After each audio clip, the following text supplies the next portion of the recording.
नमस्कार दोस्तों, आशा है आप सभी खुश और स्वस्थ होंगे। आज की कहानी है जैसा चाहोगे वैसा ही होगा। प्राचीन भारत के समय में एक साधु थे जिन्हें बुद्ध के नाम से जाना जाता था। उनकी शिक्षाएं आज भी लोगों को प्रेरित करती हैं। इस कहानी में हम देखेंगे कि कैसे एक गांव की स्थिति बदलती है जब लोग अपने विचारों को सकारात्मकता में बदलते हैं। एक समय की बात है, एक गांव था जिसका नाम दुखिया था। इस गांव के लोग हमेशा नकारात्मक सोचते थे। हर कोई हमेशा एक दूसरे से शिकायत करता और गांव में निराशा का माहौल था। उनकी फसलें खराब थीं और जीवन यापन करना कठिन था।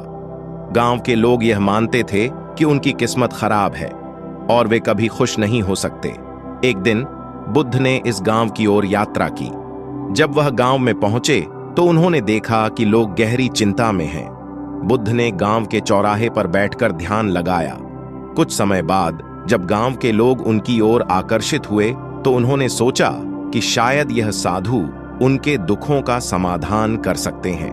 बुद्ध ने अपनी आंखें खोलीं और लोगों से कहा, आपके दुख का कारण क्या है? आप हमेशा क्यों परेशान रहते हैं? गांव के लोगों ने उत्तर दिया, हमारे पास कुछ नहीं है। हमारे पास धन नहीं, फसलें नहीं। हम किस तरह खुश रह सकते हैं? बुद्ध ने मुस्कुराते हुए कहा, आपकी परिस्थितियां आपके विचारों पर निर्भर करती हैं। अगर आप अपने मन में सकारात्मकता लाएंगे तो आपकी बाहरी दुनिया भी बदल जाएगी। गांव वालों ने चकित होकर एक दूसरे की ओर देखा। एक व्यक्ति बोला, यह संभव नहीं है, हमारे लिए यह मुश्किल है। बुद्ध ने कहा, मैं आपको एक सरल अभ्यास बताता हूं। हर सुबह जब आप उठें तो अपने मन में एक अच्छा विचार लाएं।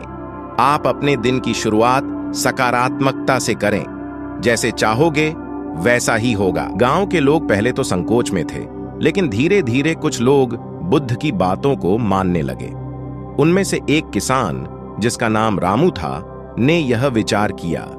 उसने हर सुबह सकारात्मकता के साथ अपने दिन की शुरुआत करने का निर्णय लिया। उसने अपने खेत में मेहनत करना शुरू किया और अपने काम में समर्पित हो गया।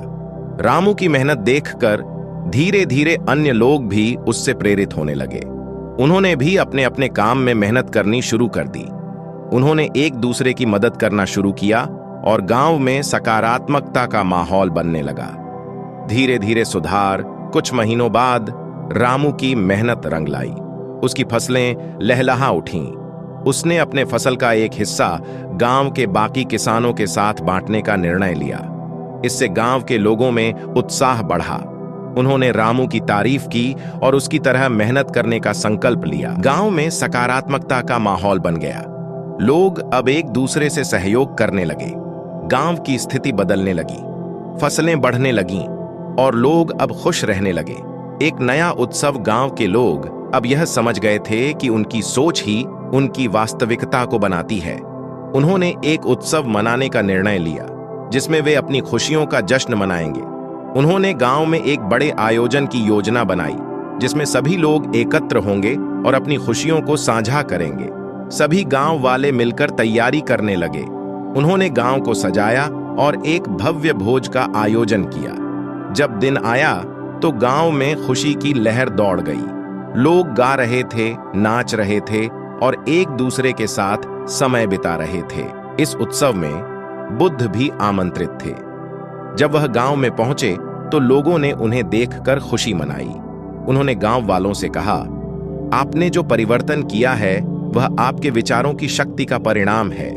याद रखें, जैसा चाहोगे वैसा ही होगा। गांव वालों ने बुद्ध का धन्यवाद किया और यह वचन दिया कि वे अपने विचारों को हमेशा सकारात्मक बनाए रखेंगे। उन्होंने यह भी समझा कि जीवन में चुनौतियां आएंगी, लेकिन अगर वे सकारात्मक सोचेंगे तो हर चुनौती का सामना कर सकते हैं। हमें यह सीखने को मिलता है कि हमारे विचारों की शक्ति बहुत बड़ी होती है। जब हम अपने मन में सकारात्मकता रखते हैं तो हमारी दुनिया भी सकारात्मक बन जाती है। गौतम बुद्ध की यह सीख, जैसा चाहोगे वैसा ही होगा, हमें प्रेरित करती है कि हम अपने जीवन को अपने विचारों से आकार दें। माध्यम से हम समझ सकते हैं कि बदलाव हमेशा हमारे भीतर से शुरू होता है।